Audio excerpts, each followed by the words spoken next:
Tonight, there is no peace in the islands, no gentle sound of waves, no tropical breeze, only the roar of the wind. It began quickly, as they all do, quietly as well. Late August 2019, a small tropical wave off the west coast of Africa formed and headed west. A small cluster of thunderstorms, nothing out of the ordinary. But the conditions were perfect. Warm Atlantic waters, low wind shear, and a pattern that favored rapid growth. The storm strengthened over the next few days. First, it became a tropical depression, then a tropical storm. The name was Dorian. By August 28th, it became a hurricane, compact but powerful. At first, meteorologists thought Puerto Rico might take the hit, but Dorian curved north, sparing the island. What came next, however, would be far worse. As Dorian intensified, forecast models began to show something terrifying.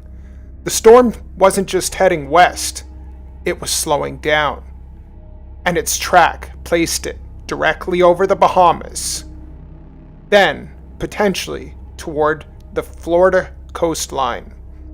Officials issued warnings from the Keys to Jacksonville. Residents of Miami, West Palm Beach, Fort Lauderdale, and Daytona Beach were told to be ready for possible evacuation. Stores ran out of water and gas, and shelters began to open. Meteorologists on live broadcast called it one of the most dangerous storms in modern history. Governor Ron DeSantis urged Floridians to stay alert, saying, "If you're in an evacuation zone, this storm is not something to ride out." Meanwhile, in the Bahamas, there was nowhere left to go. The islands were flat, open, and directly in Dorian's path. The people could only embrace for impact, hoping the storm would pass through quickly. But Dorian had no intention of moving quickly. By August 31st, Dorian had exploded into a Category 5 hurricane. Winds reached 185 miles per hour, gusting beyond 220. It was now one of the strongest Atlantic hurricanes ever recorded.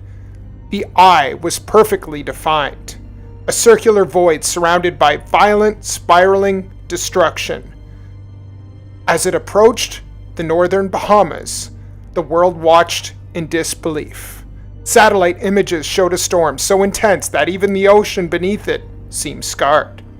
The target was clear: Abaco Island. September 1st, 2019, the moment the world changed. Hurricane Dorian made landfall on Elbow Cay in the Abaco Islands with sustained winds of 185 miles per hour and gusting to 220. The island shook under the pressure. Walls exploded. Trees splintered. Boats were thrown hundreds of feet inland. The ocean rose and never seemed to stop. Residents clung to rafters and climbed into attics. For some, even that wasn't enough. Entire neighborhoods vanished beneath the storm surge. And then, Dorian stopped moving. For nearly 2 days, it sat over Grand Bahama Island, crawling at just 1 mile per hour. The storm was alive, but motionless, grinding, tearing, and flooding the same communities hour after hour. A survivor later said, "It wasn't just the wind. It was the silence between the gusts when you realized you were still alive." When the storm finally moved north, what remained was beyond comprehension. Entire neighborhoods in Marsh Harbor were flattened. Boats littered streets where homes used to stand. Airports were underwater. Bodies were discovered in the debris days later. In the Bahamas, at least 74 people lost their lives, though the true number may never be known. Thousands were still missing. Rescue teams from around the world arrived to scenes of devastation. The UN called it an apocalypse for the Bahamas, and it truly was.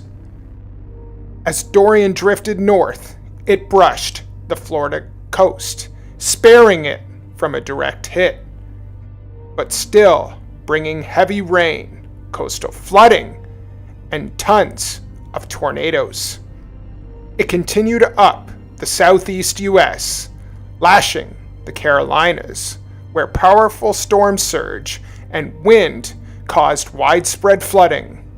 By the time Dorian reached Nova Scotia, it had weakened, but was still strong enough to knock out power to hundreds of thousands. The storm's total damage across all regions exceeded $5.1 billion, with most of that loss taking place in the Bahamas. It would be months before power, clean water, and communication were restored to many communities. Hurricane Dorian would go down as one of the most intense storms in the Atlantic history. Let's look at the numbers. Maximum sustained winds at 185 miles per hour, 295 kilometers an hour here in Canada. Peak wind gusts over 220 miles per hour. Lowest central pressure, 910 millibars. Duration over the land, nearly 48 hours. Storm surge were recorded around 18 to 23 feet, the deadliest part of a hurricane, the water. Fatalities, at least 84 confirmed, hundreds of thousands missing. The total damage overall, more than $5 billion US dollars. Areas affected overall, the Bahamas, the US East Coast, and Atlantic Canada. Dorian tied the 1935 Labor Day hurricane as the strongest landfalling storm in Atlantic history based on wind speed.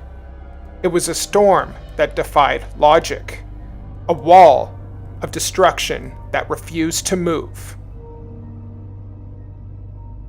In the calm that follows the storm, there's an eerie silence. The winds fade. The sky's always clear. But for those who lived through it, the silence is louder than the storm itself. Hurricane Dorian wasn't just another weather event. It was a moment frozen in time. A storm that stopped moving and only moved 1 mile per hour. It trapped an entire nation beneath its fury. It showed us the terrifying truth. Sometimes nature doesn't just strike and pass. Sometimes it lingers. The Bahamas will never forget Dorian's name. The people who lost everything. Homes, loved ones, memories. People carry scars that forecasts can't predict, and no satellite can see. But amid the destruction, there was resilience. Communities came together. Strangers became rescuers. And from the wreckage, stories of survival emerged. Proof that even when nature shows its darkest side, the human spirit refuses to break. Dorian's legacy isn't just in the damage it caused, it's in the lessons it left behind about preparation, about empathy, and about respect for the forces that shape our world and way beyond our control. We can rebuild cities, we can repair homes, but we must never forget how quickly everything can change. When nature decides to remind us who's really in control. I'm Brian, and this is When Nature Strikes. Until next time, stay safe, stay aware, and remember, when nature strikes, it doesn't ask for permission. Thanks for joining me. We'll see you this week. Have a good night.